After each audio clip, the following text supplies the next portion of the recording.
nikmat dan karunia-Nya kita masih bisa diberikan kesehatan sampai sejauh ini, dan juga marilah kita doakan teman-teman kita ataupun rekan-rekan dan saudara kita mungkin saat ini masih diberikan ujian cobaan sakit seperti itu. Kemudian selanjutnya mungkin saya mengucapkan terima kasih banyak. Saya mewakili keluarga besar IBM FPK UNER mengucapkan terima kasih banyak kepada teman-teman Adkesma karena atas kerja kerasnya sudah bisa menyelenggarakan yang dan sudah mempersiapkannya dengan baik. Kemudian juga terima kasih banyak terhadap PPIT Shandong karena atas kesediaannya sudah mungkin nantinya akan berbagi ilmu dan berbagi pengalaman terkait beasiswa yang mungkin akan bisa China ya dari Shandong seperti itu. Besar harapannya bagi kami agar teman-teman mahasiswa FPK UNER bisa meneruskan pendidikannya di China, karena kata pepatah, tentulah ilmu sampai ke negeri Cina. Mungkin cukup sekian dari saya. Terima kasih banyak atas waktunya, dan sekali lagi terima kasih buat teman-teman semua yang sudah berpartisipasi. Wassalamualaikum warahmatullahi wabarakatuh dan selamat malam.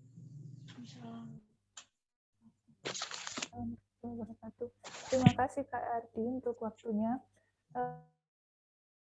Dari perwakilan PPIT Shandong, yaitu Kak Damar Rolian, selaku Sekretaris PPIT Shandong. Kepada Kak Damar, waktu dan tempat dipersilahkan.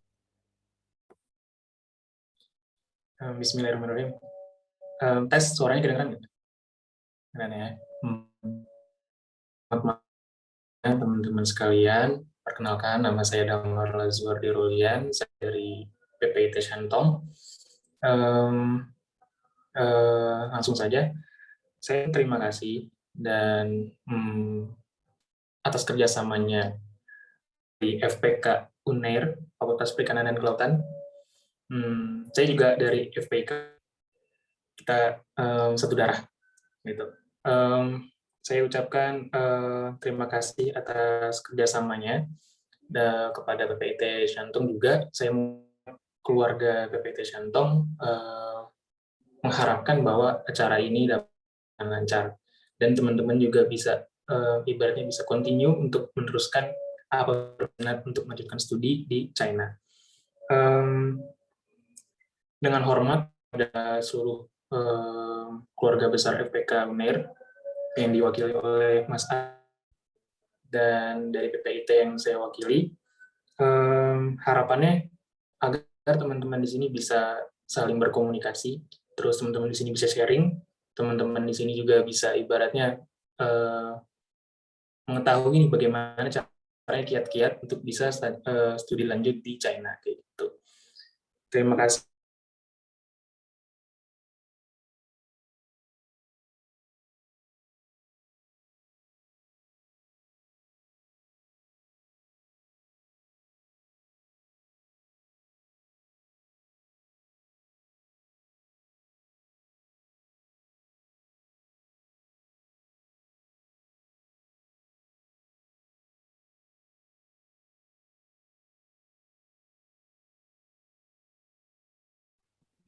Oke, terima kasih Kak Indira.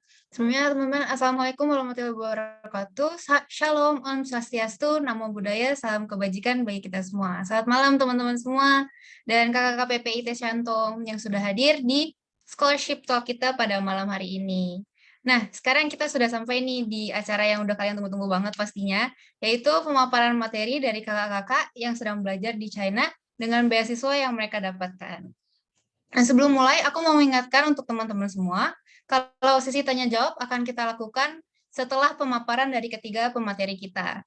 Nah, sesi tersebut akan diadakan selama 30 menit. Jadi, teman-teman bisa catat dulu ya pertanyaannya, lalu nanti saat sesi bisa gunakan feature raise hand atau kolom chat untuk bertanya. Nah, selanjutnya aku mau memperkenalkan kepada kalian narasumber pertama kita, yaitu Kak Salma Altof-Tin Rizky Pujo Hartono. Nah, Kak Salma bisa say hi dulu mungkin ke teman-teman semua. Halo semuanya. Oke, audible ya. Audible. Halo. Ya, masuk Kak. Oh, langsung. Ya, Kak Salma ini adalah mahasiswa S1 jurusan International Politics di Shantung University. Nah, Kak Salma, kalau Kak Salma sendiri ini award di beasiswa apa nih, Kak? Mungkin mic-nya, Kak, maaf. Oke, saya awardee dari Chinese Government Scholarship bilateral program dari jalur kedutaan besar kedutaan besar Tiongkok di Indonesia. Wow, menarik banget nih teman-teman. Kalau gitu kita langsung aja yuk dengerin informasi dari Kak Salma. Kak Salma, waktu dan room Zoom, aku persilahkan. Iya, oke, boleh minta tolong aku di-share PowerPoint-nya?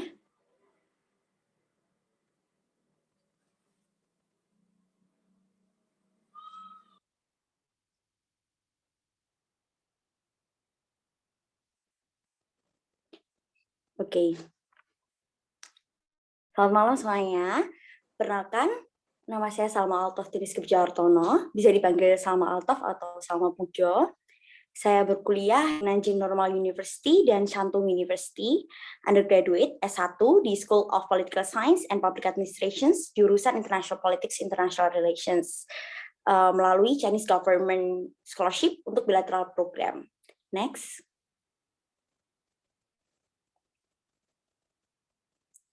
Jadi introduction-nya, kenapa bisa kuliahnya 2 gitu. Jadi kalau di Tiongkok untuk S1 itu jurusannya ada banyak dan kita bisa milih apapun itu.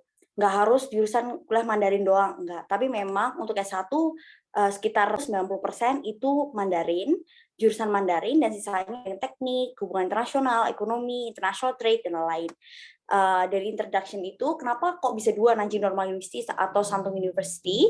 Karena ketika kita udah dibagikan, itu nanti akan aku jelasin aja di graduate systemnya kayak gimana. Terus kita bisa berkesempatan untuk kuliah di 2 tempat yang berbeda, di 2 kampus yang berbeda, kota yang berbeda juga. Di section number 2 ada scholarships, universities program, and university life. Next.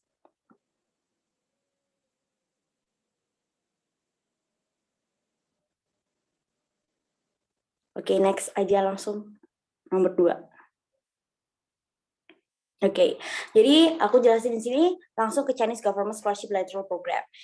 Kenapa sih ambil yang bilateral program? Karena kan sebenarnya ada banyak macam ya. Ada yang university, ada yang bilateral, ada yang unilateral, ada yang via Silk Road, ada yang via MOFCOM, ada yang university campus track only, atau bahkan yang dari pemerintah atau provincial juga ada. Jadi untuk belajar kuliah ke Cina itu ada macam-macam dan kalian bisa coba semuanya.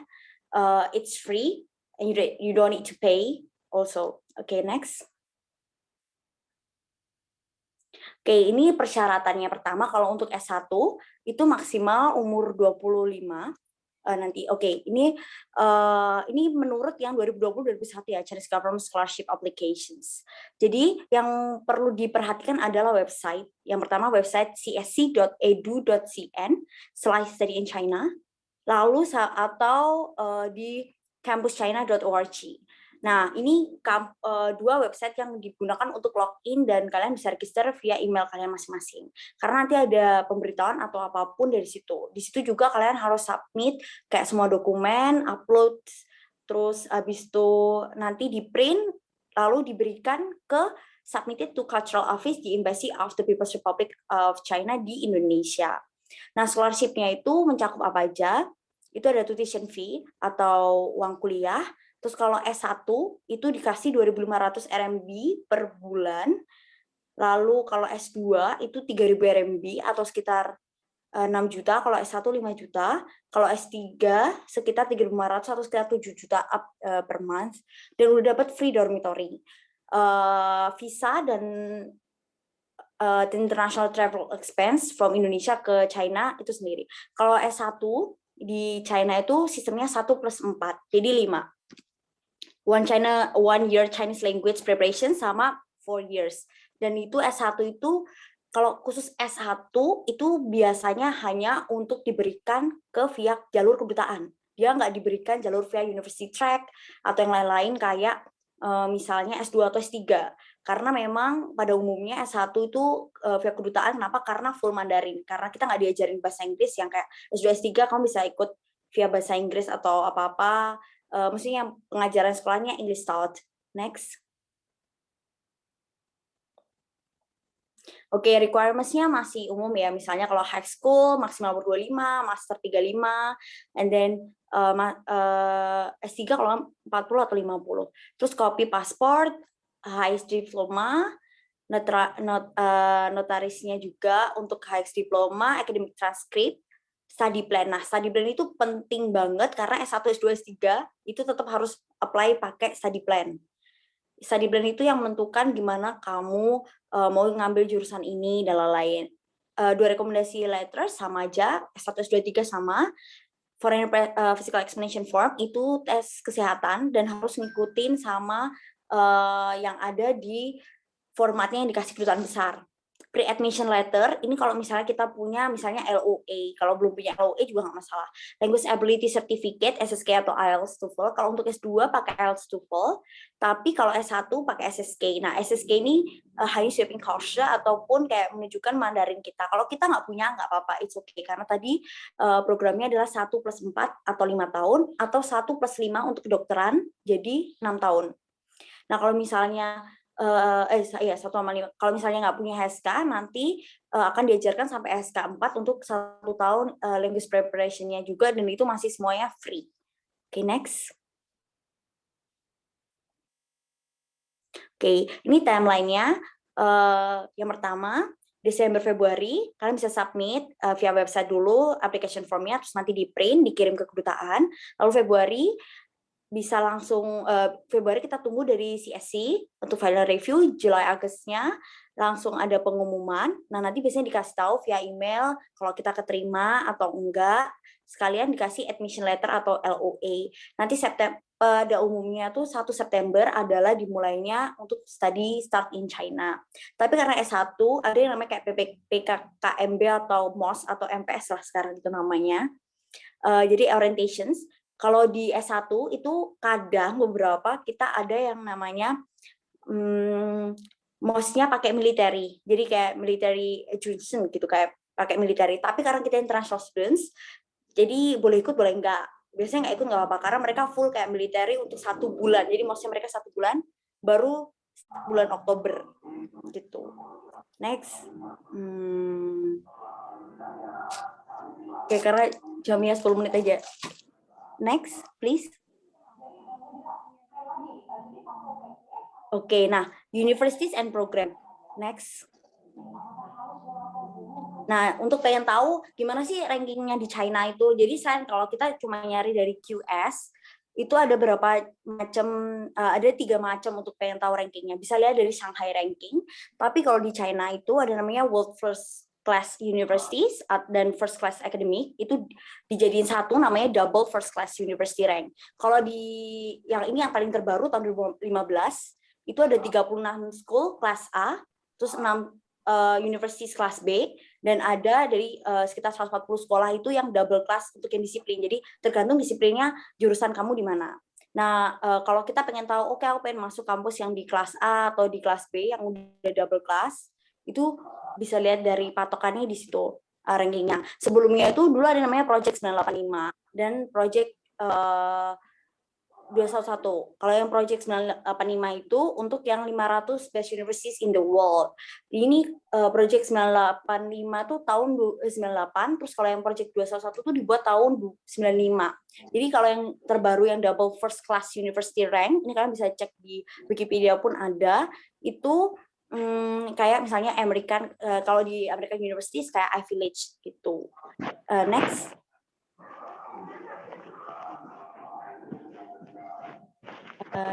Tolong Kak Nela, next please. Oke, jadi kan kita udah tahu nih kita pengen jurusan apa, langsung aja cek. Nah, pengen tahu jurusan ini itu di cover sama China Scholarship Council atau enggak sih? Nah, pertama lihatnya dari maaf sebelumnya yang part 3. Yang pertama, tadi kita bisa lihat dari cek universitas dulu. Yang cek universitas tuh pakai search engine ya. Jadi kalau di search engine-nya itu Bisa dilihat di PowerPoint. Kak Naila kelebihan 1, page-nya. Boleh turun 1.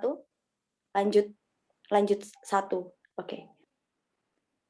Nah, yang how to choose available universities and programs. Langsung ke campuschina.org, nanti klik di universities and programs, nanti bisa kamu hitung, saya aku pengen kuliah di Beijing, atau aku pengen kuliah di Shanghai atau Guangzhou atau apa, nanti mereka bisa keluarin daftar list kampus-kampus mana aja yang ada jurusan kamu yang kamu pinginkan. Terus fill your prospects major and preferred university. Nanti biasanya kalau misalnya ada centang bintang merahnya, berarti dia itu tercover oleh beasiswa China Scholarship Council. Terus habis itu kalau pengen make sure lagi, harus recheck again ke university-nya langsung. Oh, ini kontak internasional juga boleh. Kalau jurusan yang kamu pengen dan ada itu terdaftar di universitas. Oke, next.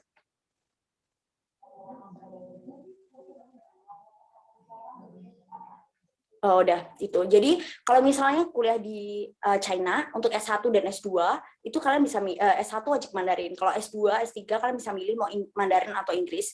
Kalau misalnya kamu nggak ada IELTS atau nggak ada TOEFL, kamu boleh nyobain kalau di China untuk S2 dan S3 1+2. Jadi kalau master S1 1 tahun Mandarin, nanti dilanjutkan untuk kuliah sesuai jurusan kamu bersama teman-teman lokal lainnya. 2 tahun, jadi 3 tahun total. Kalau S3 jadi 4+1. Nah, kalau pakai lokal Mandarin tuh memang sulitnya karena kita temenan sama orang-orang lokal ya. Jadi kelasnya kebetulan aku sendirian dari Indonesia yang kuliah di Shandong University, dan biasanya angkatan aku yang kuliah hubungan internasional atau politik internasional itu jurusan S1 baru cuma aku doang, aku yang pertama, dan angkatanku dapat beasiswa itu cuma lagi ada satu lagi temanku satu. Jadi 1 tahun dia cuma HI S1 cuma keluarin 2 mahasiswa aja. Oke. Itu yang dapat beasiswa CSC. Next.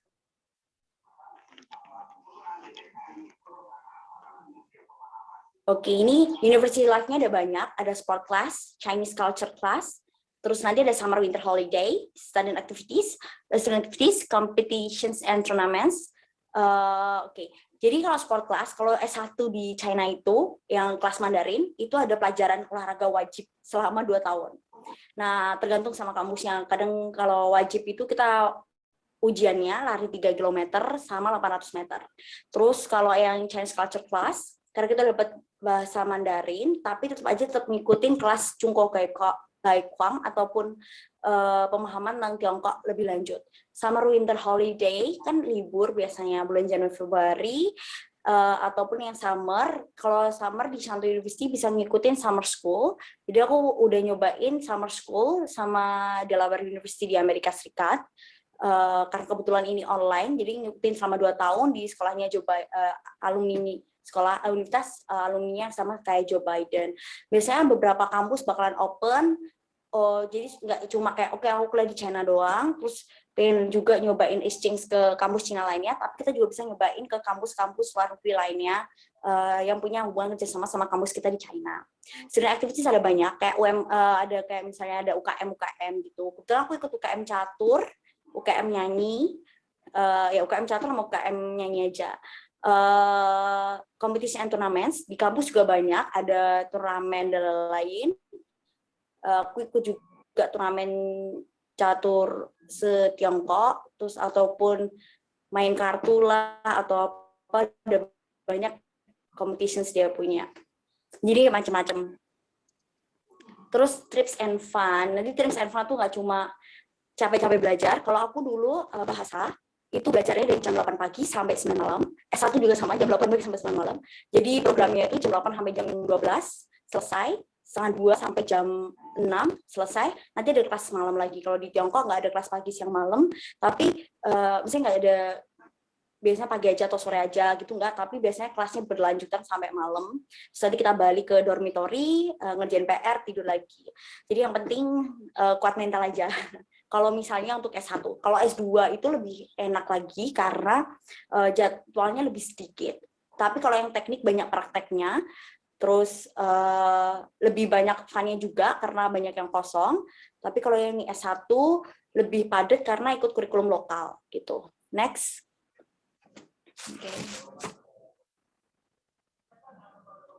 Oke. Jadi ini aku tunjukin beberapa kampus ya. Jadi kampusnya itu di dekat Korean Peninsula atau 1,5 jam lah paling kalau misalnya naik pesawat ke Seoul, Korea Selatan, yang dekat Shanghai. Karena habis di Shanghai sudah lulus, akhirnya udah lulus bahasa, lalu dilanjutkan ke Shandong University. Nah, untuk bahasa masuk ke jurusan itu juga ada tesnya. Jadi sama kayak kita UN, meskipun aku di Indonesia udah ikut UN, ujian nasional, tapi di Tiongkok masih ada penyetaran kayak UN itu sendiri, namanya pakai CSC test. Nah, di CSC test itu disesuaikan. Misalnya aku ambil jurusan hubungan internasional dan politik, jadi aku ikutnya yang bagian social science atau IPS lah gitu. Nah, teman-teman yang ambil dari IPA itu ada tes matematikanya juga. Tapi ternyata ketika masuk kampus juga, meskipun aku ambil hubungan internasional, aku ketemu matematika lagi. Ya, begitulah. Jadi unexpectable. Ini yang sebelah kanan itu ada library-nya, terus tengah itu dormitory dan kampus. Itu kita langsung nyambung ke laut. Yang sebelah kiri itu dormitories, yang sebelah kiri bawah itu makanan yang ada di kantin, tengah itu koperasi, terus yang sebelah kanan paling bawah itu kantin. Jadi kita juga ada mall, tapi ini nggak ada gambarnya di sini. Jadi biasanya kita makan di koperasi. Oke, next.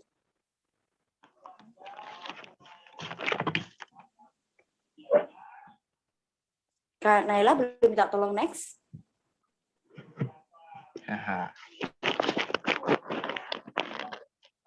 Oke, jadi ini kayak kampusnya ini.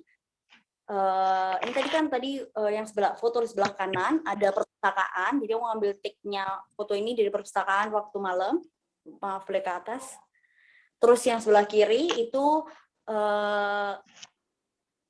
boleh ke slide sebelumnya, Kak.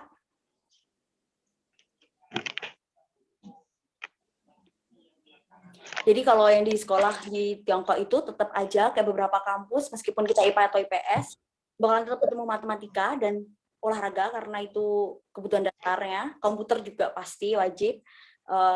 Terus habis setengah tadi ada koperasi, sebelah kanan itu forum Belt and Road atau satu jalur Silk and Road program se-Tiongkok konferensi. Oke, bawah.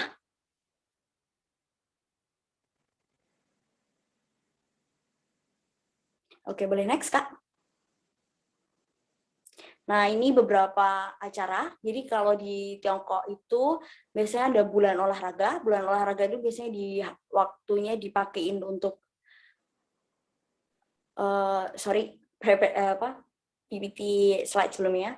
Jadi ada kayak misalnya bulan olahraga, di bulan olahraga itu ada pertandingan apapun itu, mulai dari lari, basket, pingpong, bulu tangkis, cheerleader, terus tai chi juga. Jadi kalau karena aku S1, aku ikutin kurikulum lokal, aku wajib tai chi selama 1 tahun. Terus ini acara-acaranya. Terus yang sebelah kiri itu ada cultural juga dari Shandong University, dan dia mengundang International Cultural Festival, mengundang semua negara yang ada di kampus. Terus habis itu sebelah kanan ini juga Indonesia. Terus tengah ini teman-teman dari PPIT juga. Next. So this is the end of my presentation. Thank you so much. Kalau misalnya ada yang mau ditanyain, boleh ditanyain nanti waktu di sesi tanya jawab. 谢谢大家，欢迎来到中国留学。Semoga teman-teman pada ingin untuk kuliah di Tiongkok, dan good luck. Oke, terima kasih banyak Kak Salma atas pemaparannya. Lengkap banget ya teman-teman. Saya itu tadi kita juga bisa lihat sedikit ya kampus dan kegiatannya. Nah, setelah Kak Salma, kita punya narasumber kita yang kedua nih. Kayaknya kalau teman-teman dari Fakultas Perikanan dan Kelautan UNER mungkin udah pada kenal yang angkatan 19 ke atas. Nah, sebelumnya aku mau kasih clue sedikit nih. Kakaknya ini dulu ketua BLM kita waktu periode 2019-2020. Nah, aku mau undang dulu Kak Cindy. Halo Kak Cindy. Halo Kaknya. Tadi gimana nih perasaannya bisa ketemu lagi sama teman-teman kita di FPK? Yeah, so grateful. Seru banget bisa ketemu kalian. Sehat-sehat kan semuanya ya. Yes. Sehat-sehat, puji Tuhan. Nah, teman-teman, sekarang Kak Cindy ini sudah melanjutkan S2-nya di Food Science and Engineering Ocean University of China. Nah, Kak Cindy juga dapat Chinese Government Scholarship untuk dual degree program ya, Kak. Nah, kalau gitu langsung tanpa lama-lama lagi kita langsung dengerin aja materi dari Kak Cindy. Kak Cindy, waktu dan tempat aku persilahkan.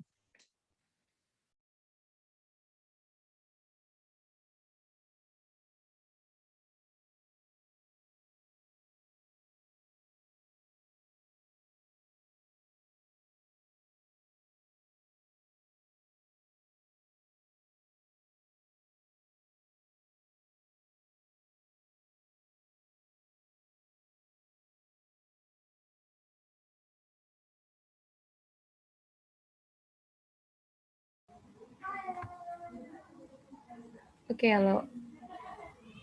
Dengar suaranya? Suka. Oke, sorry tadi sempat mas bentar karena sinyalnya. Oke, aku mulai ya teman-teman semua. Pertama-tama selamat malam. Assalamualaikum warahmatullahi wabarakatuh. Ketemu lagi teman-teman FPK sama aku. Ya mungkin juga ada teman-teman yang dari SMA sih kalau dari pendaftarannya. Jadi teman dari FPK UNER, tapi ada teman-teman yang SMA mungkin yang ingin melanjutkan untuk S1 di China gitu. Jadi perkenalkan, nama saya Cindy Novi Ayun, saya alumni dari Perikanan dan Kelautan tahun 2020. Saya di UNER dulu mengambil jurusan Teknologi Hasil Perikanan. Ya, next slide. Oke, saat ini saya sedang menempuh pendidikan master di double degree program, yaitu di 2 universitas, di Kasetsart University of Thailand dan juga Ocean University of China. Jadi di 2 negara dan 2 kampus gitu. Next slide.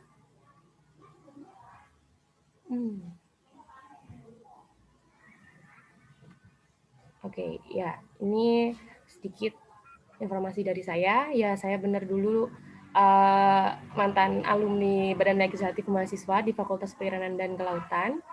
Next.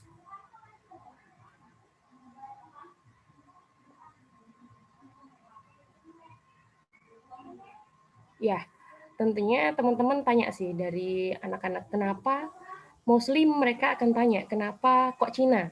Kenapa sih harus Cina? Gini. Ini aku kasih alasan aku sendiri terhadap jurusan aku gitu. Jadi aku punya alasan kenapa aku memilih negara China karena satu, teknologi dari pengolahan perikanan yang ada di Cina ini berkembang pesat. Nah, ini yang ingin aku ambil yang ingin aku tiru dari negara yang sudah maju terkait dengan teknologi processing-nya dan nanti aku bawa ke negaraku. Itu tujuan yang pertama. Terus alasan yang kedua kenapa harus di China? Karena ada kesempatan. Dan ketika aku melihat persyaratan untuk melanjutkan studi master dan itu banyak kesempatan untuk mendapatkan scholarship dan juga persyaratannya juga bisa kalau dari aku under low gitu loh. Mereka tidak membutuhkan TOEFL, IELTS dan lain sebagainya, tetapi mereka mewajibkan kita untuk belajar bahasa mereka gitu aja.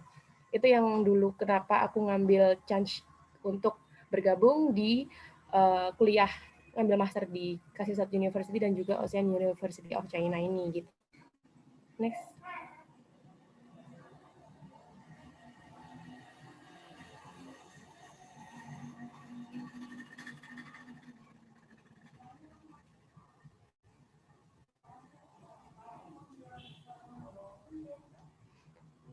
Ya, ini sedikit gambaran. Ini dari Fakultas Food Science dan Fisheries Science and Technology yang ada di Bangkok, di Thailand.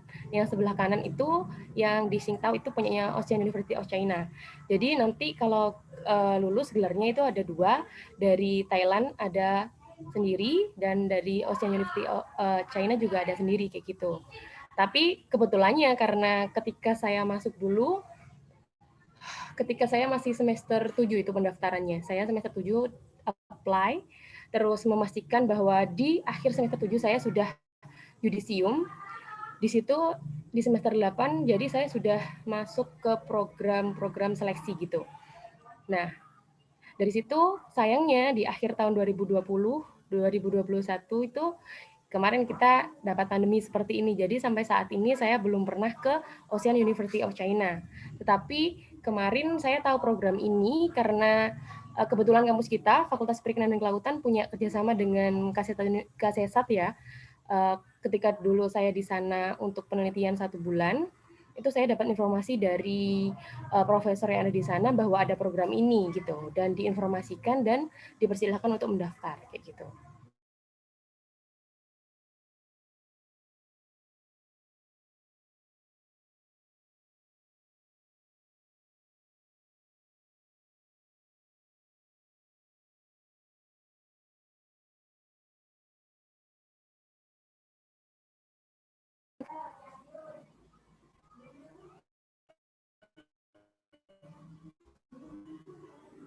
Oke, ini yang aku bilang tadi,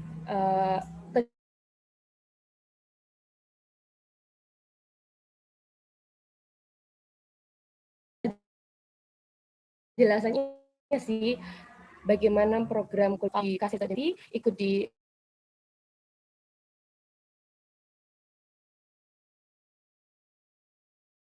master. Nanti kalau kalian dari teman-teman aquaculture yang ada di FPK Unair,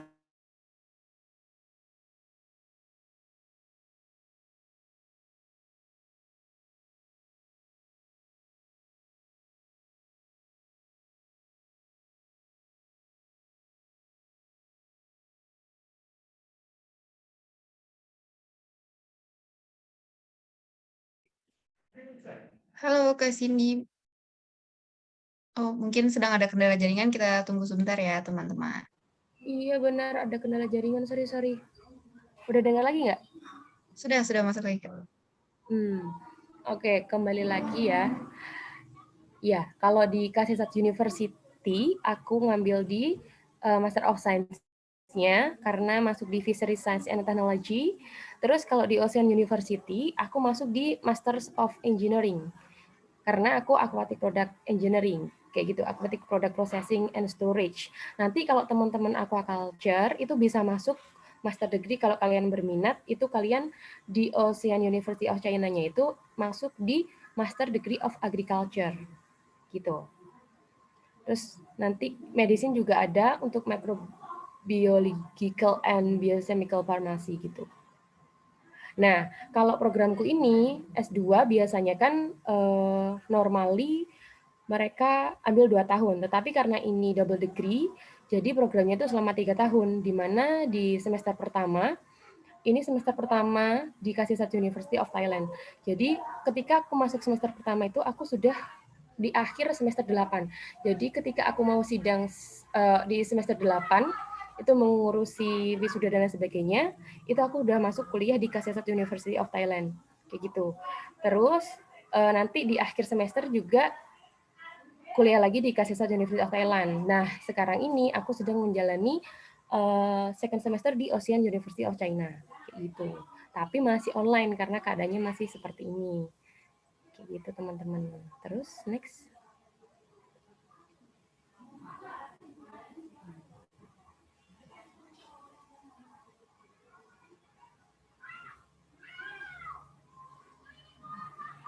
Oh ya, kalau persyaratannya untuk programku ini, aku ingin menyampaikan ke teman-teman karena programku ini ada scholarship-nya. Jadi kalau di waktu pendaftaran dan karena aku sampai sekarang belum berangkat, aku sama sekali tidak mengeluarkan biaya karena masuk scholarship gitu ya. Terus tetapi kalau dari SCSC-nya kita fully funded, tapi kalau untuk kuliah di KSESAT University kita ada 50% scholarship gitu. Jadi yang 50% aku punya itu mencari dari government Indonesia. Seperti itu. Tapi karena ini kebetulan kembali lagi pandemi, jadi tanpa mencari scholarship pun tetap bisa berjalan karena free kayak gitu. Nah, kalau persyaratannya itu, kalau menurut aku itu tidak berat. Karena kalau kalian sekarang sudah menempuh Bachelor Science, itu bisa masuk, at least GPA kalian minimal 3, kayak gitu. Terus umur kurang dari 35 untuk S2, dan persyaratan-persyaratan nanti harus upload di KU-OUC Dual Degree Program, kayak gitu. Next. Nah, ini sih kalau timeline secara umum, kalau keadaan lagi normal, biasanya KU itu open admission-nya ketika Desember ke Februari.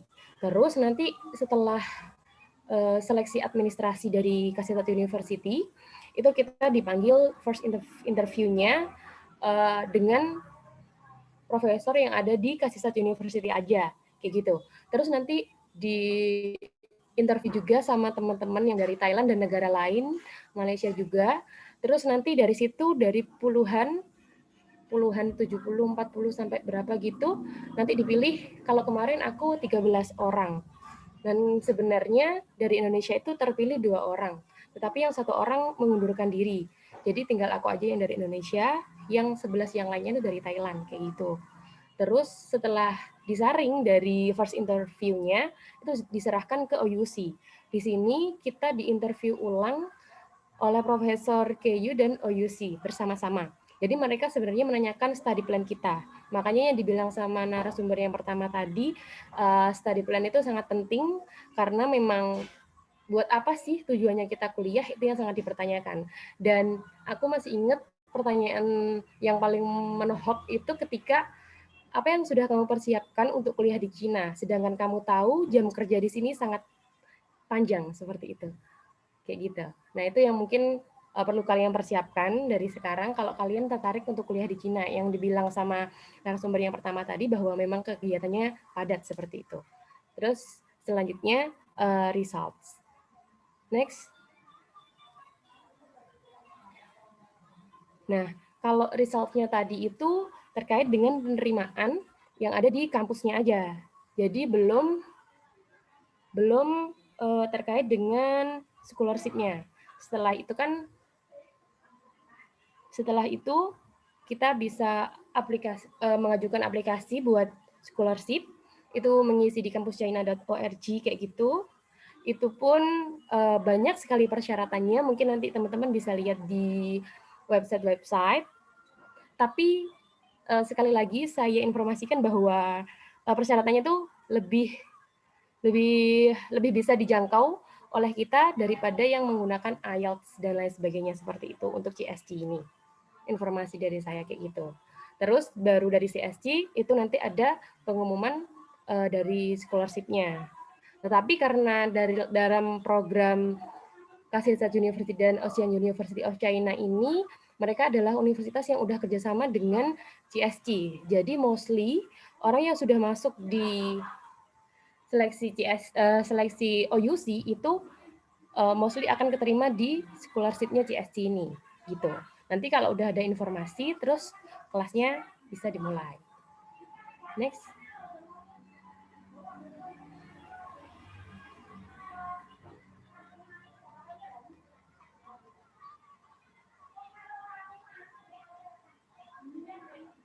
Nah, ini kalau untuk keperluan-keperluannya yang paling mendasar adalah application form-nya, itu bisa di-download di Kasihtat University, websitenya, terus transkrip yang dibuatkan di bahasa Inggris.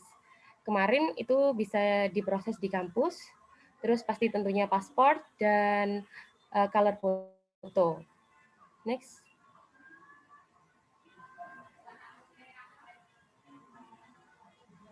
Nah, ini untuk yang CSG, saya bilang tadi bahwa persyaratannya memang banyak, tetapi bisa dicari dan bisa diusahakan. Dan itu kalau saya bandingkan dengan scholarship yang lain, itu di negara lain, mungkin bahkan di negara kita sendiri, misal LPDP itu ya, ini lebih bisa kita jangkau gitu. HSK Certificate itu adalah sertifikat bahasa Cina yang tidak wajib juga.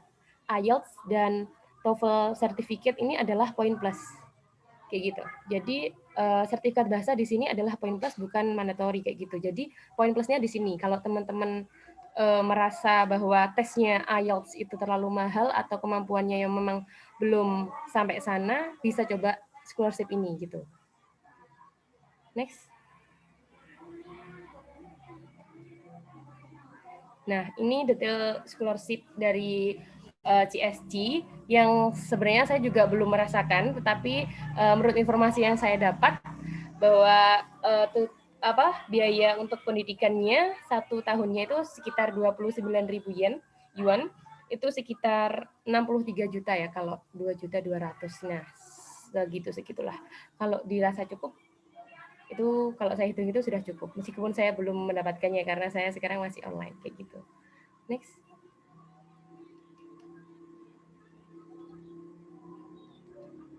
Nah, ini sharing gimana sih kalau misal kita seorang muslim kuliah di kampus yang mayoritasnya itu non muslim gitu kan ya. Next.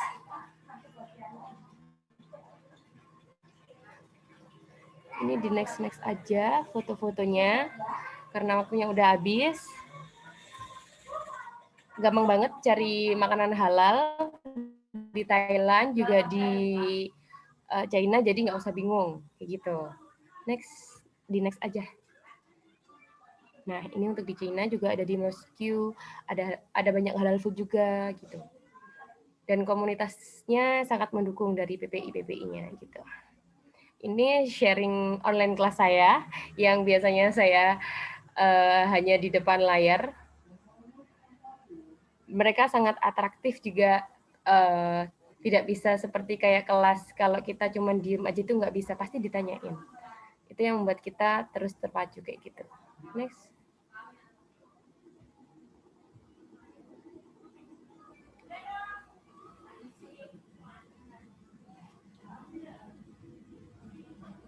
Oke, thank you karena waktunya udah habis. Nanti kalau mau tanya silahkan dipertanyakan di waktu sesi pertanyaan. Sorry kalau ada kurang lebihnya. Terima kasih. Wassalamualaikum warahmatullahi wabarakatuh. Terima kasih ke Cindy atas informasinya dan sharing-sharingnya nih, menarik banget ya teman-teman. Jadi pengen ya. Selanjutnya kita ada materi kita yang ketiga, yaitu ada Kak Laili Nadifatul Fikriya. Kak Laili ini merupakan alumni International Relations dari Shantung University untuk S2-nya. Aku mau panggil dulu nih Kak Laili, halo. Halo, bisa dengar suaraku nggak? Bisa, Kak. Oke. Kak Laili, aku mau tanya dulu nih, apa kabar sebelumnya? Alhamdulillah baik, lagi isoman ini. Oh, get well soon, Kak. Thank you. Oke, nah teman-teman ini Kak Laili ini dulu adalah awardee dari CSC, Silk Road Scholarship, untuk Campus Track Program ya, Kak? Ya. Oke, kalau gitu tanpa lama-lama lagi kita dengerin aja langsung materi dari Kak Laili. Kak Laili, waktu dan room Zoom aku persilahkan. Thank you so much, Kanya. Oke, langsung aja ya. Perkenalkan, nama saya Leli, alumni dari Shantung University. Dulu mendapatkan beasiswa Chinese Government Scholarship di Silk Road Scholarship melalui University Track. Sebelumnya saya ucapkan terima kasih dulu ya buat PPIT Shantung dan BEM FPK UNER yang memberikan saya kesempatan untuk sharing sama teman-teman pada malam hari ini. Nah, basically beasiswa di Cina tuh banyak banget, bermacam-macam. Beasiswa itu ada yang dari pemerintah local government ya, dari provinsi ada, terus ada yang langsung dari pemerintah Cina juga ada, dan banyak banget namanya. Jangan kaget sama namanya. Ada yang bilateral program, ada yang Silk Road program, dan banyak banget. Cuma secara garis besar sama aja sebenarnya. Itu beasiswa dari pemerintah Cina kayak stipendnya setiap bulan tuh sama, kayak misal S1 dapatnya 5 juta atau 2.500, S2 dapatnya 6 juta atau 3.000 RMB, S3 atau PhD dapatnya 3.500. Intinya sama, cuma beda nama aja. Nah, kalau aku ini melewati University Track, jadi aku daftarnya langsung ke universitas, nggak daftar ke Chinese Embassy di Indonesia. Boleh di next? Oke, so jadi teman-teman kalau mau daftar di Chinese Government Scholarship, teman-teman harus ngecek website ini nih, penting banget, yaitu chinesescholarshipcouncil.com. Kenapa? Karena di website ini itu lengkap banget. Kayak misalnya teman-teman mau cari universitas yang bagus di jurusan perikanan, nanti teman-teman tinggal cari di web ini, itu udah lengkap. Kayak misalnya ada yang subject was university list, ada list universitas yang bagus di bidangnya, itu udah ada lengkap. Terus ada misalnya juga ada macam-macam scholarship di Cina juga ada di sana, jelas banget. Terus ada penjelasan tentang universitas yang nggak ada no application fee juga ada listnya. Terus juga ada list email profesor, bayangkan. Jadi kalian mau mencari apa ya, kayak mau minta acceptance letter dari profesor, mau cari emailnya profesor, langsung aja ke website ini. Terus ada the example of a study plan atau research proposal, bahkan ada contoh penulisan research proposal yang bagus menurut mereka seperti apa, itu udah ada di sana. Dan juga even there is an example of the text for mailing your professor, bahkan ada contoh gimana cara nulis email ke profesor. Jadi website ini tuh udah lengkap banget, kalian tinggal cari infonya di sana. Next. Nah, yang perlu kalian persiapkan, yang pertama-tama pastinya kalian harus tahu timeline dari Chinese Government Scholarship itu kapan. Dan pastinya karena saya melalui University Track, timeline-nya tuh biasanya beda dengan Embassy Track atau jalur Embassy. Biasanya sama, akhir Desember dan sampai awal tahun, Desember sama March itu kita submit the online form. Dan habis submit online, kita bisa download the form. Setelah itu Desember dan March yang membedakan juga. Kenapa? Karena setelah kita apply, kayak ngisi formulir online di websitenya atau di portal resminya Chinese Government Scholarship, kalau yang melalui University Track ya, kita harus dan wajib mengisi admission juga melalui portal kampus yang ingin kita daftar gitu. Jadi ada 2 pendaftaran online, ke CGS-nya langsung sama ke universitasnya. Biasanya per universitas itu timeline-nya beda. Setiap universitas beda. Kalau di Shantung, ini aku ngikutin di Shantung ya, itu Desember sama Maret sama kayak pembukaan di CSC, itu kita submit the online form through campus portal, dan setelah itu uploading required documents, and then setelah itu kita biasanya kalau melalui universitas, kita diwajibkan untuk mengirim sending the hard copies to the universities. Jadi setelah kita apply online nih, upload dokumen, terus hard copy-nya itu mereka minta buat kita ngirim ke Cina langsung. Sulitnya sih di sini ya, karena kita expend more money dan teman-teman yang apply di university, di embassy. Cuma menurutku worth it sih, soalnya kalau kita lewat embassy kan we don't know how many saingan kita tuh, nggak tahu kita berapa banyak saingan kita. Kalau kita langsung daftar ke universitas, I feel that I have a better chance, aku punya chance yang lebih bagus dan lebih banyak daripada yang di embassy, karena belum tentu orang-orang Indonesia yang daftar ke Shantung itu ada ratusan atau bahkan ribuan. Bisa aja cuma kalian doang yang daftar ke universitas tersebut gitu. Jadi itu kenapa aku pilih daftar melalui University Tracks. Setelah itu April Mei, biasanya the school review our applications. Kalau misalnya school accept us, baru kita dikasih pre-admission notice dari university. Around July sama Agustus kita bakal dapat pemberitahuan lewat email atau lewat portal yang kita daftar kalau misalnya kita passed or rejected. Kalau misalnya pass September, kalian bisa mulai your new semester. Lanjut. Oke, so application dokumen itu sama aja kayak yang sebelumnya dijelasin, passport, notarized diploma, academic transcript, recommendation letter. Yang kalian perlu highlight ini kan ada ini ya, kayak language ability certificate, TOEFL, HSK, IELTS. Ini sebenarnya emang benar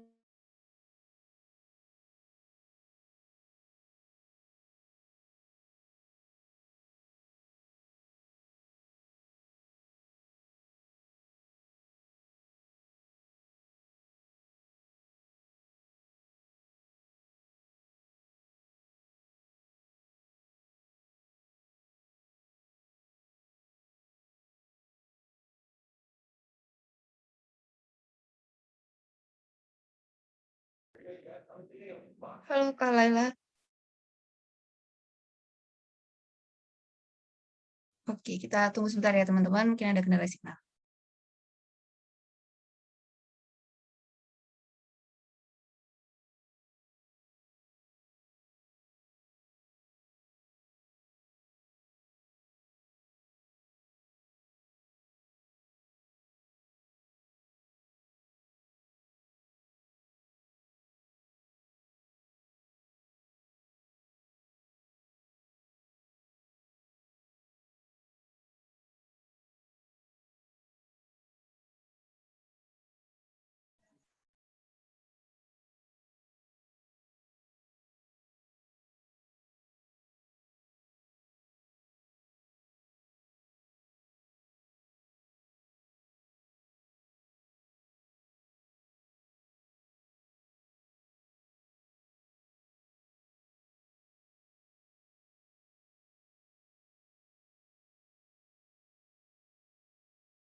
Oke, sambil menunggu Kak Laila, teman-teman yang punya pertanyaan bisa disiapkan ya untuk habis ini kita ada sesi pertanyaan.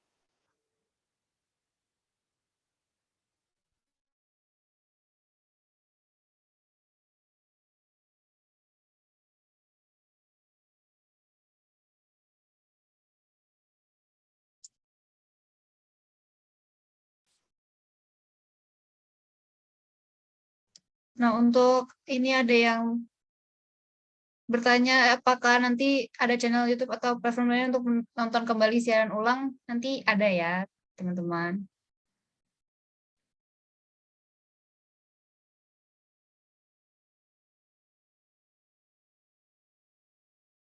Oke. Untuk pertanyaan bisa dengan menyebutkan nama, instansi, dan pertanyaannya ya.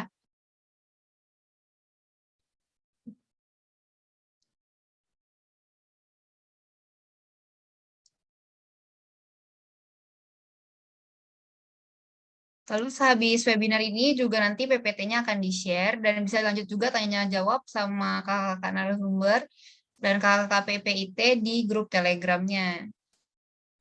Jadi jangan lupa untuk teman-teman yang belum join grup Telegram mungkin join dulu.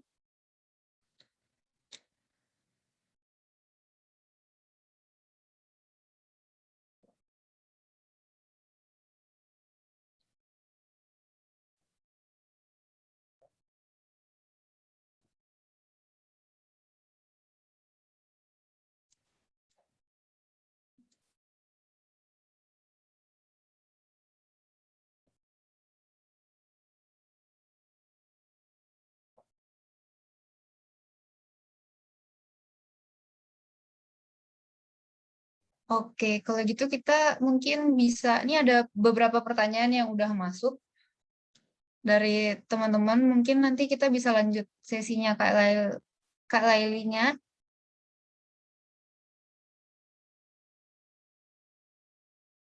Oke, kita mulai. Oke, ini pertama ada dari Gracia. Untuk yang pertama, apakah setiap jurusan pasti ada China Language Preparation? Mungkin bisa dijawab sama narasumber kita. Oke, aku bantu jawab ya. Dari Boleh, yang Kak. pertama, kalau biasanya ini 18 tahun berarti untuk S1 ya biasanya. Apakah setiap jurusan pasti ada China Language Preparations? Nah, kalau misalnya jurusan kamu ternyata bahasa Inggris, jadi kamu nggak perlu untuk China Language Preparations. Tapi kalau jurusan kamu ternyata Mandarin dan tidak memenuhi persyaratan HSK, maka harus ikut Channel Language Preparations baik S1, S2, atau S3. Apakah under 18? Yang pertanyaan nomor 2, yes, itu perlu guardian letter. Nah, untuk guardian letter nanti ada formanya sendiri kalau nggak salah di kedutaan, ataupun kamu bisa bikin, terus cara ngurusnya gimana, harus ada kayak menghubungkan misalnya orang tua kamu, bahwa orang tua kamu itu adalah yang menjadi guardian kamu untuk menanggung di Indonesia gitu misalnya. Nah, ini juga mungkin yang perlu dihubungin, kata teman-teman aku juga yang kurang dari 18, kadang perlu guardian letter di China-nya. Terus nomor 3-nya, maksimal kita bisa daftar berapa tipe beasiswa. Bisa daftar apa aja, boleh tipe A, boleh tipe B, tapi kalau S1 cuma bisa tipe A. Kalau S2, S3 boleh tipe A, boleh tipe B, dan tipe-tipe provinsial yang lain. Kalau yang CGS tipe yang S1 juga beberapa ada dari provincial tapi dia nggak full scholarship. Jadi partial aja. Apa poin penting untuk tips study plan-nya? Untuk tulis study plan-nya, yang pertama kamu mau pelajarannya tentang apa ataupun kamu pengen fokus kamu di apa gitu. Karena ini ada maksimum untuk words-nya. Jadi ditulis seefisien mungkin sesuai apa yang kamu inginkan, dan misalnya ke depannya, misalnya jurusan, kalau aku sih karena aku jurusan hubungan internasional dan atau international politik, gimanakah itu punya efek bagi Indonesia dan China. Jadi kenapa aku mau ambil jurusan itu, karena misalnya untuk meningkatkan hubungan relasi antara Indonesia dan Tiongkok, atau kerjasama yang ada di Indonesia dan Tiongkok, misalnya seperti itu. Nah, tergantung juga misalnya kalau kamu teknik ya, apa sih poin penting kenapa harus belajar teknik di China atau yang ada di Indonesia, dan kenapa kamu belajar itu dan efek manfaatnya untuk Indonesia sendiri apa gitu. Oke, nanti kalau misalnya yang ada untuk S1 boleh diarahkan ke saya coba bantu ya, moderator. Makasih. Oke, baik, Kak. Terima kasih jawabannya, Kak Salma.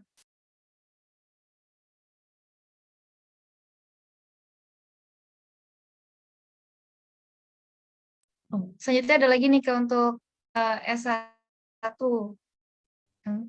Umumnya ada nilai yang perlu dipertahankan kayak seperti IPK minimal berapa. Mungkin ini untuk oke. Pada semester 1 bagaimana cara Kakak untuk mempertahankan nilai Kakak? Karena banyak yang awardee yang bilang kalau belajar itu sering bingung dosennya ngomong apa. Mungkin bisa dijawab Kak Salma ya untuk S1. Untuk yang S1 tahun pertama pasti kan China Language Preparations.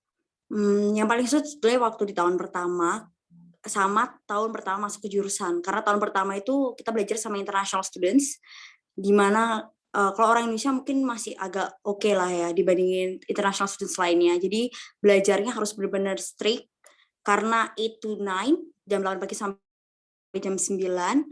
Setelah itu masih ada tes. Nah ini juga yang aku nggak tahu. Waktu aku nyampe China, aku nggak bisa ngomong bahasa Mandarin sama sekali.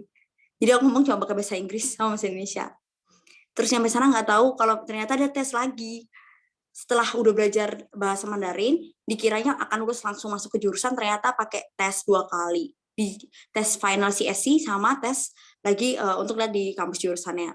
Nah, itu yang pasti harus kencengin China Language Preparation setelah 1 tahun di sana. Ketika kita langsung masuk ke jurusan pertama, first year di jurusan pertama itu juga bakal sulit banget karena beberapa dosen kalau pakai bahasa Mandarin itu mereka dia ngomongnya pakai accent-nya lokal mereka. Jadi karena accent lokal tuh beda banget utara sama selatan, harus benar-benar tahu. Terus cara nulisnya juga cepet banget kayak tulisan dokter. Kita nggak ngerti dia tulisan apa, jadi harus benar-benar bisa bergaul sama teman-teman Chinese lokal. Karena kadang mereka bisa bantu kita. Yang penting banyak latihan aja. Terus kalau nilainya kita bisa pengaruh atau enggak untuk IPK-nya, nggak ada batasan IPK harus minimal berapa. Tapi di China Government Scholarship itu setiap tahun ada namanya annual review. Jadi di review itu ada beberapa bagian. Contohnya misalnya bagiannya tentang activities atau apa yang kamu lakukan. Terus yang tentang study materials dulu, jadi sesuai dengan academics. Terus yang kedua non-akademik. Yang di non-akademik itu misalnya kamu ikut UKM atau ikut acara-acara yang berbaur langsung sama local Chinese. Nah itu poinnya malahan gede kalau yang berbaur sama activities umumnya UKM gitu bisa sampai 25 poin. Atau misalnya kamu ikut study conference atau macam-macam itu dia punya poin sendiri. Nah ada batasnya kamu harus minimal berapa supaya lulus di annual review. Jadi karena kan dia tiap tahun diperbaruin ataupun tiap tahun dilihat lagi nilainya. Beberapa kampus, aku punya teman juga S1, dia dapat CSC full, adik kelas di Qingdao juga, tapi nggak tahu kenapa di universitasnya dia itu kalau ada yang failed atau failednya biasanya KKM kalau di China itu tiap kampus beda, tapi oke, kita ambil rata-rata 60 ya, 60 dari 100. Ternyata dia punya yang gagal kurang dari 60 beberapa mata kuliah, kayak lebih dari 3 atau gimana itu. Dia bisa dinyatakan gugur CSC, jadi dia tahun selanjutnya harus bayar sendiri. Dan kalau misalnya kamu pengen dapat CSC lanjutannya lagi, yaitu tahun berikutnya harus nilainya bagus, nggak ada yang failed, baru bisa dapetin beasiswa CSC-nya kembali. Jadi gitu. Kalau untuk S1 lumayan strict-nya di situ karena kita sama kelas lokal, jadi nilainya bisa gap-nya terlalu tinggi banget, bisa dari 90 sampai 40 gitu bisa. Bahkan banyak yang S1 nilainya 30, 20. Dan kalau S1 mau nggak mau, apapun jurusannya, kecuali Mandarin ya. Kalau Mandarin 80 sampai 90% itu lebih mudah karena jurusannya Mandarin biasanya dicampur untuk international students. Jadi namanya mereka itu international education for international students, tapi studying Mandarin. Jadi teman-teman satu kelas semua international semua, itu nggak perlu ada pelajaran olahraga, nggak perlu ada pelajaran matematika, jadi lebih enak dan rileks. Tapi selain itu mata kuliah lain misalnya teknik, HI, hukum itu agak strict sih, karena ikut kelas lokal. Oke, thank you Kak Sarah. Kak Sarah. Oke, selanjutnya ada nih Kak dari Sarah dari Akademi Pariwisata Nusantara mau bertanya. Saya mahasiswa di salah satu univ di Indonesia, tapi mau ambil beasiswa CGS untuk tahun ini. Untuk study plan-nya, apakah lebih baik saya masukkan kegiatan saya yang kuliah di universitas di Indonesia atau tidak? Mengingat China punya rasa nasionalisme yang tinggi. Apakah itu tidak apa-apa? Mungkin bisa dijawab sama Kak Cindy. Oke, kalau untuk study plan sih karena aku sharing pengalaman aja terkait study plan aku ya. Kalau kemarin iya sih aku juga sedikit cerita karena aku juga menjelaskan bagaimana karakter aku dan bagaimana cara belajar aku ya. Aku cerita bagaimana aku berkegiatan di kuliah gitu. Jadi jam berapa sampai jam berapa aku berkegiatan dan sepadat apa dan apa yang ingin aku dapatkan ketika aku nanti kuliah di China itu aku tulis. Jadi tapi sebisa mungkin pesannya padat dan juga jelas gitu tujuannya. Backgroundnya apa, kamu kenapa kok ingin ingin prepare itu kenapa, terus alasannya apa, tujuannya apa, nanti kedepannya untuk apa. Intinya rules-nya 3 itu. Nanti kalau kamu mau cerita kegiatan kamu, it's okay. Kalau dari saya, it's okay sih. Karena saya juga masukkan. Gitu. Oke, jadi gak apa-apa banget ya Kak untuk di-sharing di study plan-nya tentang pengalaman studi di Universitas Indonesia. Lalu ada pertanyaan lanjutan ini dari Gracia. Tadi jika sudah ada HSK 5, apakah jika tetap mau ikut China Language Preparation, apakah bisa Kak? Apakah itu semua diatur oleh pihak sekolah? Mungkin Kak Salma?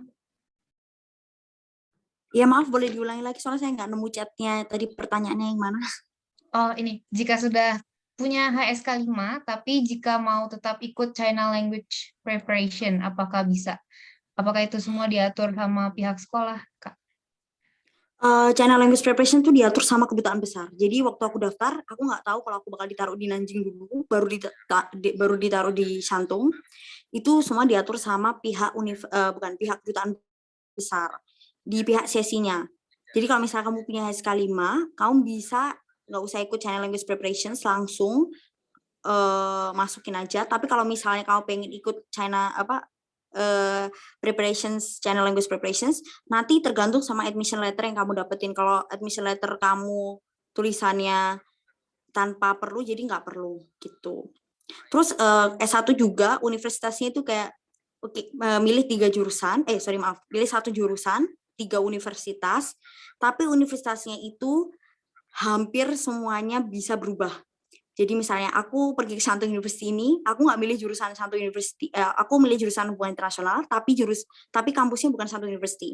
Kampus Shantung University ini lebih tinggi grade-nya dibandingkan pilihan kampus aku nomor 2 dan nomor 3. Tapi nggak tahu kenapa bisa ditaruh di Shantung University. Jadi kayak benar-benar gambling, nggak tahu banget aku bakal ditaruh di mana. Itu semua tinggal keputusan dari CSC dan banyak teman-teman yang dapetin gambling gitu. Oh, jadi belum pasti ya, Kak. Oke, terima kasih, Kak. Lanjut, ada dari Maburo, mahasiswa IAI Natas Sampang, Madura, semester 8. Ingin bertanya, yang pertama untuk tips mendapatkan beasiswa S2 di luar negeri itu bagaimana ya, Kak? Mungkin kita ada 3 pertanyaannya, kita bisa jawab satu-satu. Mungkin dari yang pertama, Kak Cindy mungkin. Iya, halo. Pertanyaannya tadi, tips untuk mendapatkan beasiswa di luar negeri gitu. Benar nggak? Betul, betul, Kak.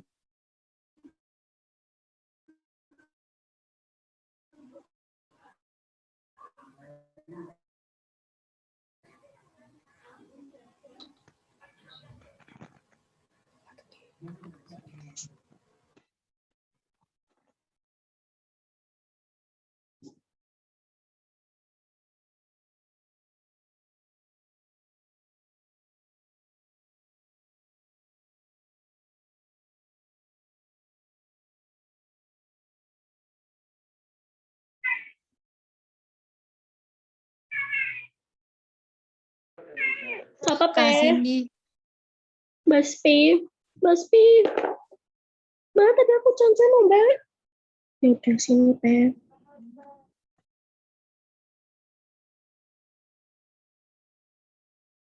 Halo Kak Cindy. Apakah suara saya terdengar?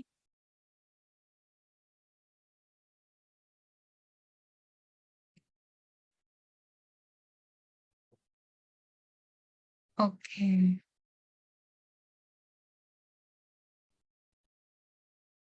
Oke, Kak Cindy sedang keluar mungkin, sedang ada kendala, mungkin kita lanjut ke pertanyaan kedua.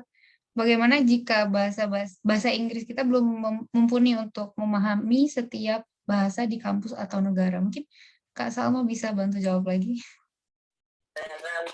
Kalau misalnya bahasa Inggrisnya belum mumpuni, jadi masih punya opsi. Opsinya yang lain pakai full Mandarin atau full bahasa Inggris. Kalau misalnya bahasa Inggrisnya belum ada TOEFL atau IELTS, bisa program untuk S2 2+1 atau S3 4+1.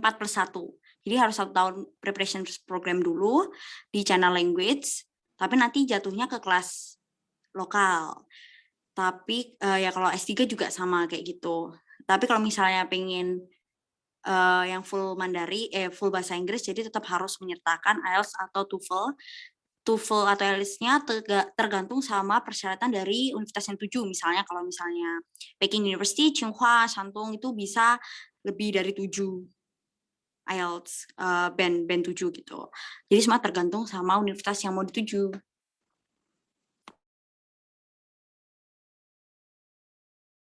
Oke. Jadi yang ketiga juga sudah terjawab ya, Kak. Tergantung universitas yang ingin dituju. Gitu. Oke, kita lanjut dulu ke pertanyaan selanjutnya dari Melia dari Jawa Barat. Izin bertanya, untuk dokumen harus ditranslate pakai bahasa Inggris atau Mandarin, Kak? Lalu, ini mungkin bisa dijawab sama Kak Salma lagi. Full pakai bahasa Inggris, tapi kalau kamu punya yang Mandarin nggak apa-apa. Bahasa Inggris menerima kok. Semuanya menerima bahasa Inggris, baik S1, S2, S3, baik program bahasa Inggris ataupun program Mandarin. Jadi nggak harus pakai Mandarin. Kalau punya translatean bahasa Inggris nggak apa-apa. Yang pasti yang nggak berubah itu juga salah satunya adalah dokumen foreigner physical exam atau surat sehat dan surat surat pemeriksaan kesehatan itu ada Inggris Chinese-nya, dan itu wajib, penting, perlu untuk semua jurusan. Dan tapi nggak perlu ditranslate karena udah ada translate-nya Mandarin sama Inggris. Semua transkrip kalau bisa pakai bahasa Inggris aja, nggak menerima bahasa Indonesia soalnya.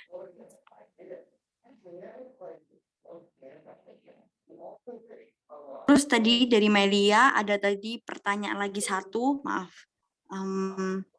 Untuk apply scholarship transkrip ada rata-rata minimum atau maksimum. Saya angkatan 2017 sampai lulus tahun 2021. Kalau 2017 itu minimal IPK 3 kalau untuk S2 kalau nggak salah. Terus 75%, ya 70 atau 75% dari nilai SMA itu minimal apply-nya. Tapi kalau untuk setelah masuk kuliahnya minimal 60 atau nggak ada yang failed aja, nggak ada yang ngulang aja. Oke, wow. Oke, terima kasih Kak Salma untuk jawaban-jawabannya ya. Di sini kita udah ada Kak Laili sudah bergabung lagi bersama kita. Mungkin kita bisa lanjutkan dulu materi dari Kak Laili. Kak Laili, waktu berlepas, persilakan lagi. Halo, maaf ya guys, jaringanku unstable dari tadi. It's okay, Kak.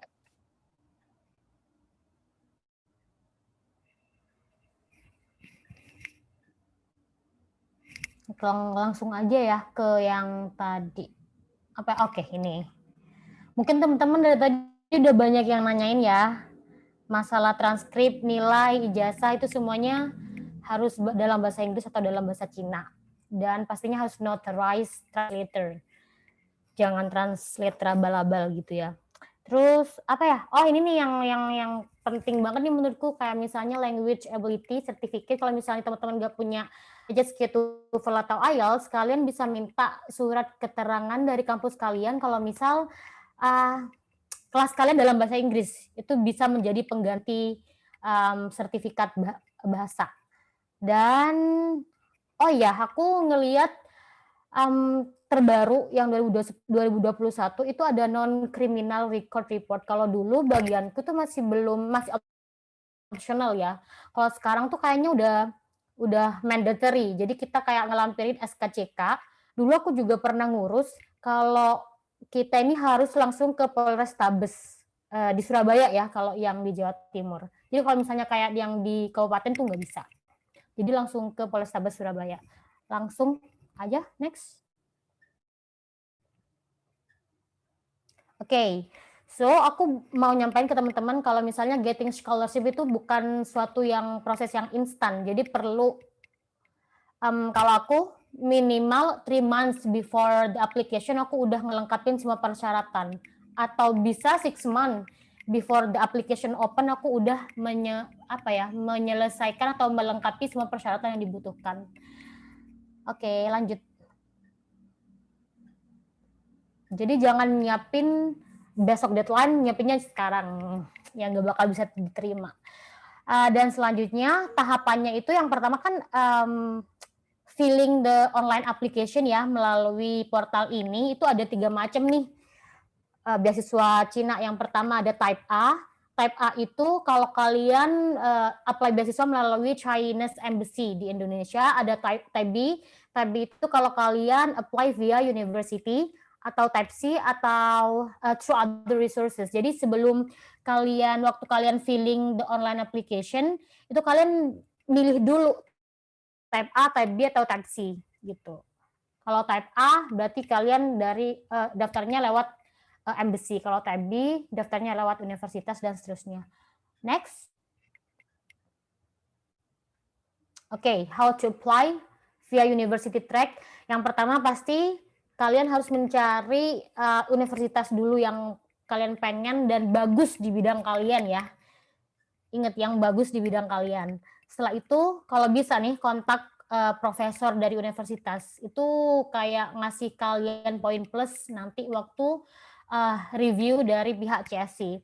Setelah itu nomor 3, complete the physical examination record for foreigner. Itu formatnya udah ada, tinggal download, tinggal kalian ke rumah sakit RSUD, pokoknya dilengkapi semua. Setelah itu nomor 4 tuh isi online aplikasi ya dari CSC portal. Setelah itu upload the required documents, and then yang membedakan kalau kataku tadi, kalau kalian daftar universitas kalian harus daftar juga online melalui kampus admission website. Setelah itu kalau misalnya kalian disuruh bayar pay application fee, berarti kalian harus bayar nih buat ngelanjutin ke tahap selanjutnya. Cuma aku nyarinya universitas yang nggak usah bayar application fee. Jadi waktu daftar di 2 universitas aku nggak usah bayar application. Selanjutnya yang terakhir yaitu print semua dokumen yang diperlukan online, yang online, terus yang hard copy semua di print dan dikirim ke universitas masing-masing. Dan tinggal tunggu hasil kalian. Next. Oke, udah sekian. Jadi if you want to ask something, you can reach me from my email, WA, atau Instagram. Thank you guys. Terima kasih. Oke, thank you Kak Laili untuk info-infonya dan sharingnya proses pendaftaran beasiswanya ya.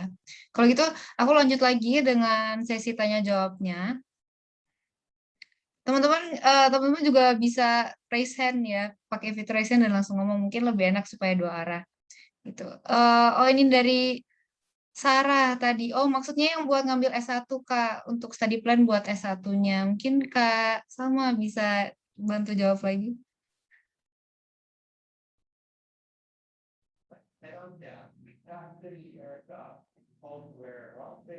Ini siapa yang jawab ya? Iya, untuk S1 ini Kak. Dari Kak Sarah. Oh, sudah.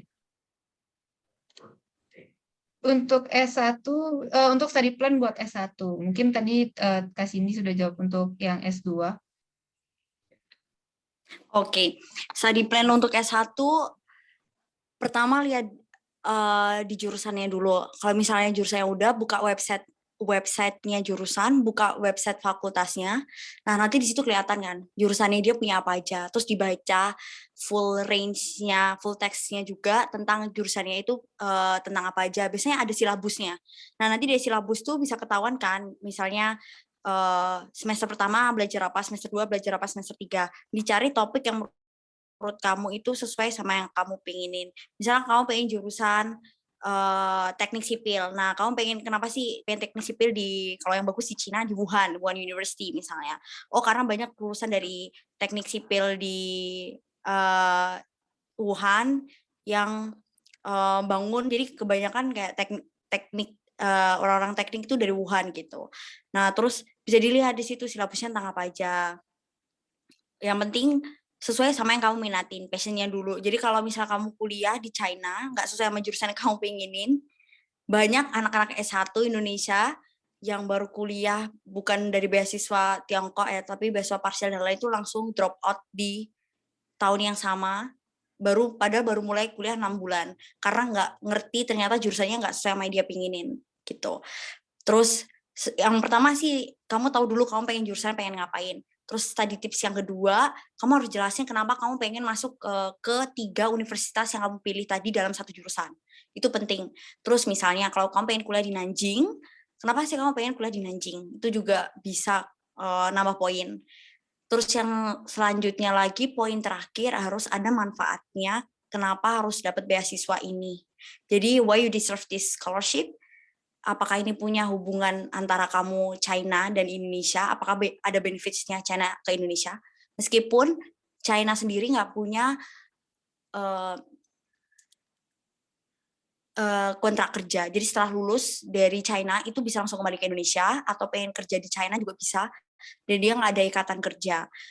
Tapi juga di China itu tidak boleh bekerja seperti yang ada di Eropa. Jadi selama kalian kuliah, kalian tidak boleh bekerja. Kalau misalnya ketahuan menggunakan visa pelajar, lalu digabung sambil part-time yang ilegal, atau part-time yang tidak di bawah universitas, misalnya part-time yang ngajar bebas gitu, itu bisa kemungkinan dicekal dan dideportasi.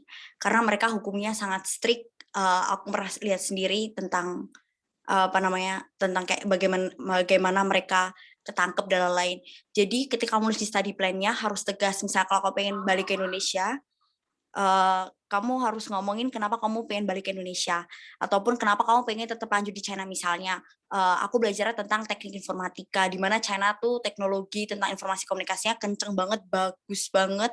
Misalnya ada Tencent, Weibo, ataupun pengen kerja di Google-nya China, misalnya kayak gitu. It's okay to say that in the study plan, boleh kalau kamu pengen kerja atau kuliah lagi di sana. Ataupun kamu kalau pengen balik ke Indonesia, bilang aja aku pengen memajukan Indonesia karena apa, dan apa yang kamu bisa peroleh ketika kamu kuliah di Cina nanti balik ke Indonesia gitu. Oke. Jadi tadi yang pertama itu cari dulu passion jurusan sesuai passionnya masing-masing ya Kak. Terus cari topik dari silabus-silabus dari universitas yang udah dipilih, terus jelasin kenapa mau kuliah di sana dan manfaatnya juga, reasonnya kenapa nih kalian harus kuliah di sana gitu. Oke, makasih Kak Salma. Selanjutnya kita ada pertanyaan yang tadi tuh, untuk tips mahasiswa S2 yang mau kuliah di China supaya dapat beasiswa tuh tipsnya ngapain aja nih? Mungkin bisa dijawab sama Kak Laili. Makasih banyak Kanya. Mungkin sharing buat teman-teman ya. Sebelum aku dapat beasiswa China nih, I was rejected. Aku ditolak oleh 15 beasiswa. Bayangkan gimana struggle-ku buat dapat beasiswa ini. Satu sih yang poin penting tuh, kalian nggak boleh nyiapin persyaratan tuh di last minute.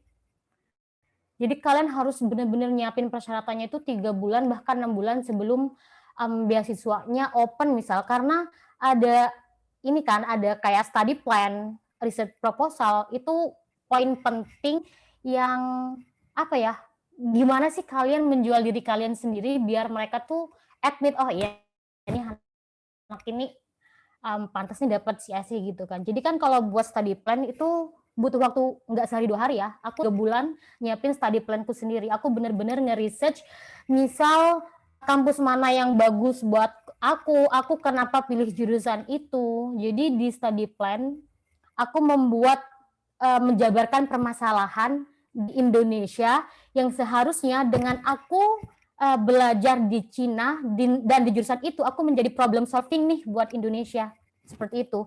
Nggak cuma semerta-merta aku pengen belajar international relation di Cina karena passionku di sana. Oh, enggak juga, semua orang punya passion di sana gitu. Tapi apa yang bisa membedakan kalian dengan applicants yang lain, yaitu karena kalian menemukan nih permasalahan di Indonesia yang harus kalian tuntaskan dengan kalian belajar di Cina, seperti itu. Kalau aku misalnya kemarin tuh membawa permasalahan karena di Sampang ini kan masih kayak merupakan salah satu kota yang tertinggal di Jawa Timur dan kita tidak pernah punya hubungan internasional sama yang lainnya. Jadi kalau misalnya nih aku punya apa ya kayak education di international relation, aku bisa ngebantu nih buat kita kayak mencari relation dengan negara lain, apalagi dengan Cina yang sampai sekarang majunya luar biasa seperti itu. Kayak you have to put yourself as a problem solver gitu sih. Setelah itu pokoknya persiapan itu jangan mendadak, jangan yang misal sebulan atau seminggu sebelum, minimal 3 bulan lah sebelum, dan kalian tuh harus nyari teman yang kayak misalnya dapat beasiswa itu juga, jadi kalian bisa sharing sama mereka, kalian bisa sharing riset proposal kalian apa nih yang kurang misalnya, jadi enak gitu. Itu aja sih tipsnya. Oke, jadi yang penting adalah jangan dadakan untuk nyiapin dokumennya, teman-teman. Bener. Oke, kita lanjut ke pertanyaannya selanjutnya. Itu ada dari Dewi.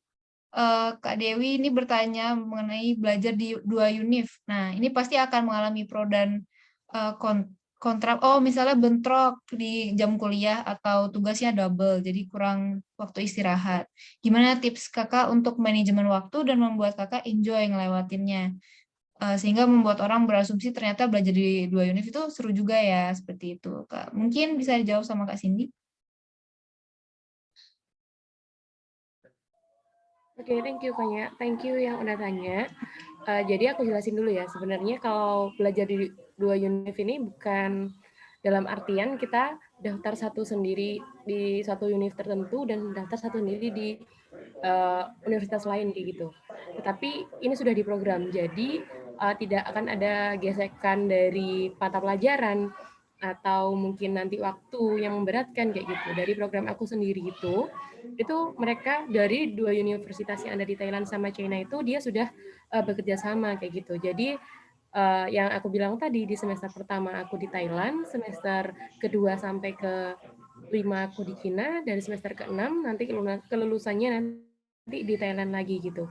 Jadi kalau ditanya bagaimana mengatur manajemen waktunya, itu sama aja. Kalau aku rasa ketika kita kuliah di Indonesia dan ketika kita kuliah di luar, itu sama aja. Kita tahu batas limit kita berjuang sampai mana itu ketika kita sudah berjuang gitu. Kalau kita cuma membayangkan kita bisa apa enggak, itu enggak akan ada jawaban sebelum kita mencoba gitu. Jadi buat teman-teman semua, buat adik-adik semua, aku juga sekalian pesan ini. Jadi kita tidak tahu sampai mana kita mampu sebelum kita melewati garis itu. Dicoba dulu. Nanti kalau semisal masuk, berarti kita sudah selesai. Kalau belum masuk, waktunya kita upgrade diri lagi kayak gitu.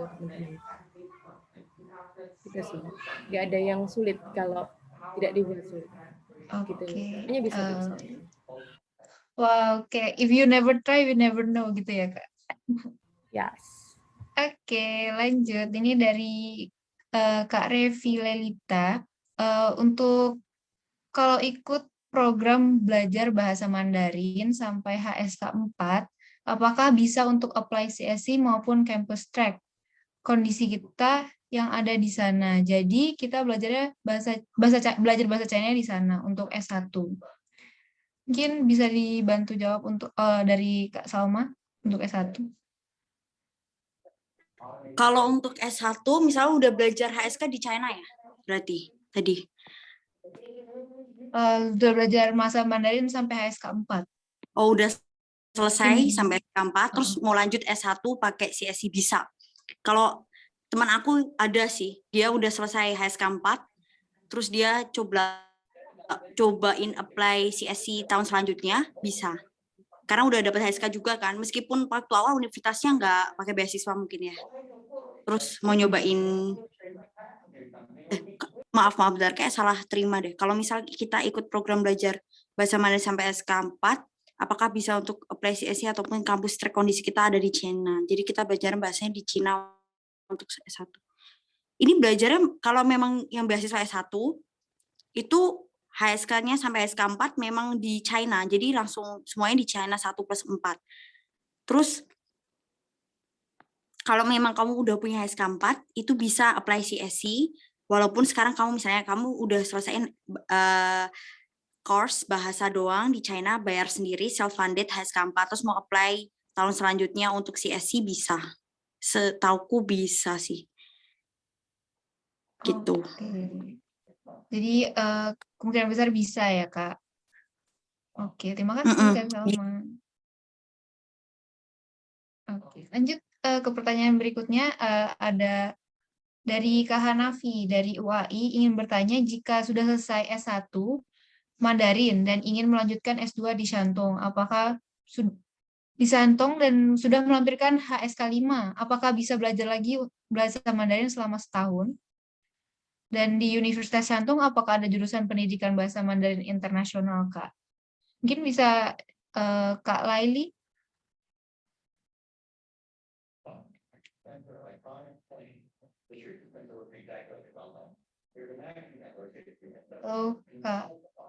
Atau Kak mungkin yang ada informasi mengenai hal ini?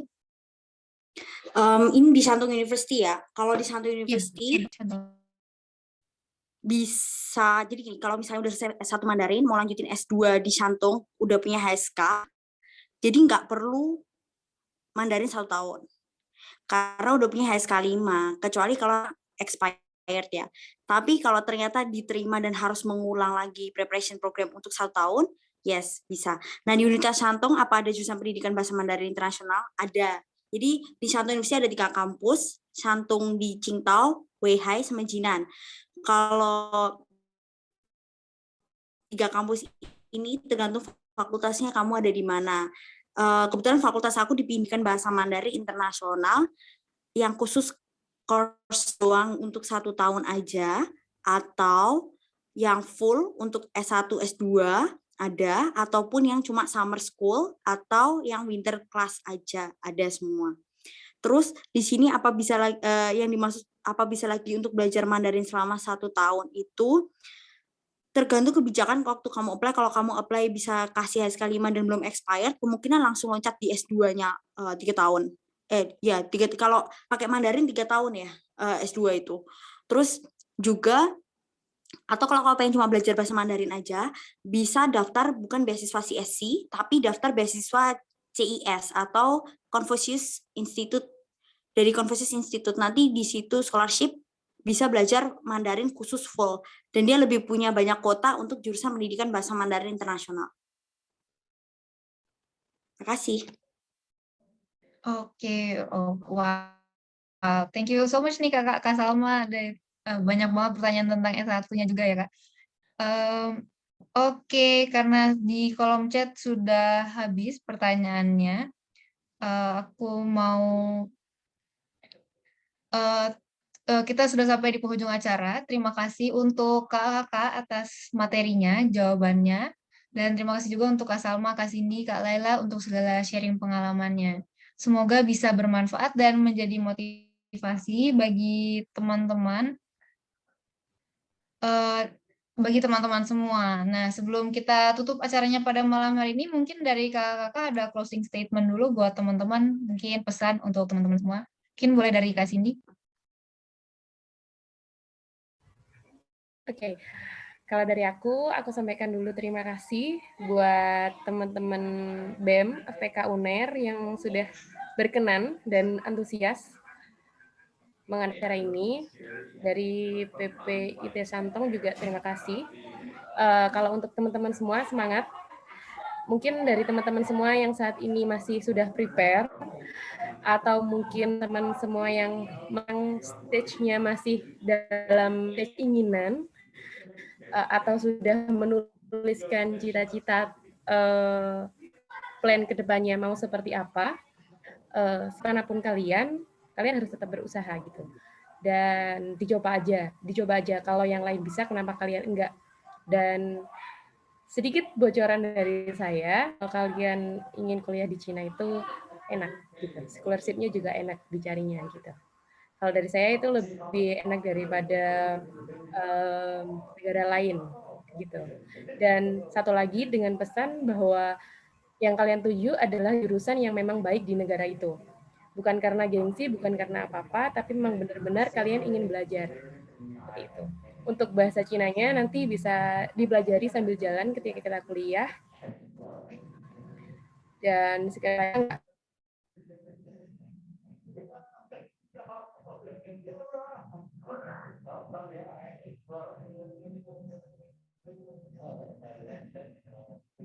Oke.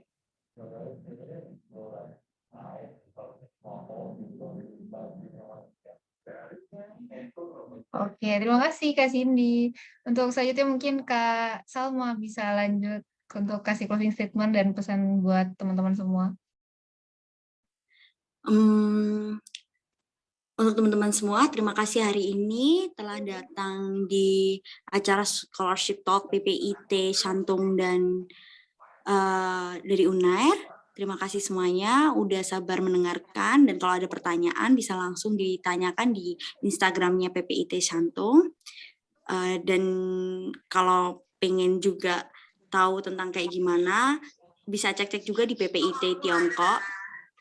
Terus yang pasti terima kasih semuanya. Cobain aja beasiswanya, karena beasiswanya banyak dan ada dari berbagai macam jalur. Semangat terus. Makasih. Oke, makasih Kak Salma. Oke, ini karena Kak Lailinya masih ada kendala, kita closing dulu tanpa Kak Laili ya teman-teman. Sekali lagi terima kasih untuk Kak Salma, Kak Cindy, dan Kak Laili sudah menyempatkan waktunya untuk sharing mengenai pengalaman, pengetahuan, dan semoga apa yang telah dijelaskan dan dibagikan ke teman-teman semua bisa menjadi sebuah insight yang baru dan motivasi untuk teman-teman yang ingin kuliah di luar negeri, khususnya di China, dan mendapatkan beasiswa. Nah, kalau gitu selesai sudah acara kita pada malam hari ini. Saya Kanya Nindya selaku moderator pamit undur diri. Mohon maaf apabila ada kesalahan kata-kata. Waktu dan tempat saya kembalikan kepada Kak Indira selaku host. Terima kasih kepada Kak Kanya yang sudah memandu acara pada malam hari ini. Dan juga terima kasih kepada Kak Salma, Kak Cindy, dan Kak Laili yang menjadi pemateri pada malam hari ini. Sebelum kita menutup acaranya, kita foto bersama dulu ya untuk kenang-kenangan. Jadi semuanya boleh open kamera dulu. Dan kepada panitia yang bertugas untuk mengambil foto dipersilahkan.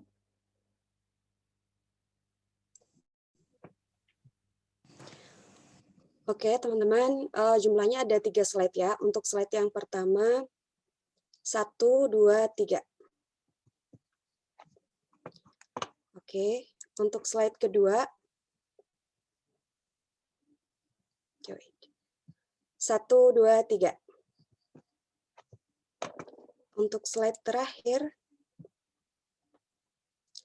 1, 2, 3. Oke, selesai. Terima kasih kepada Kak Ana. Sekarang kita sudah di ujung acara. Terima kasih kepada para peserta yang telah bergabung pada acara malam hari ini. Saya selaku MC dan perwakilan dari panitia mohon maaf jika selama acara ini ada terjadi kendala-kendala teknis. Saya mohon maaf dan tetap sehat untuk kita semua, jaga kesehatan, semoga kita selalu dalam lindungannya. Terima kasih. Wassalamualaikum warahmatullahi wabarakatuh. Selamat malam. Terima kasih semuanya.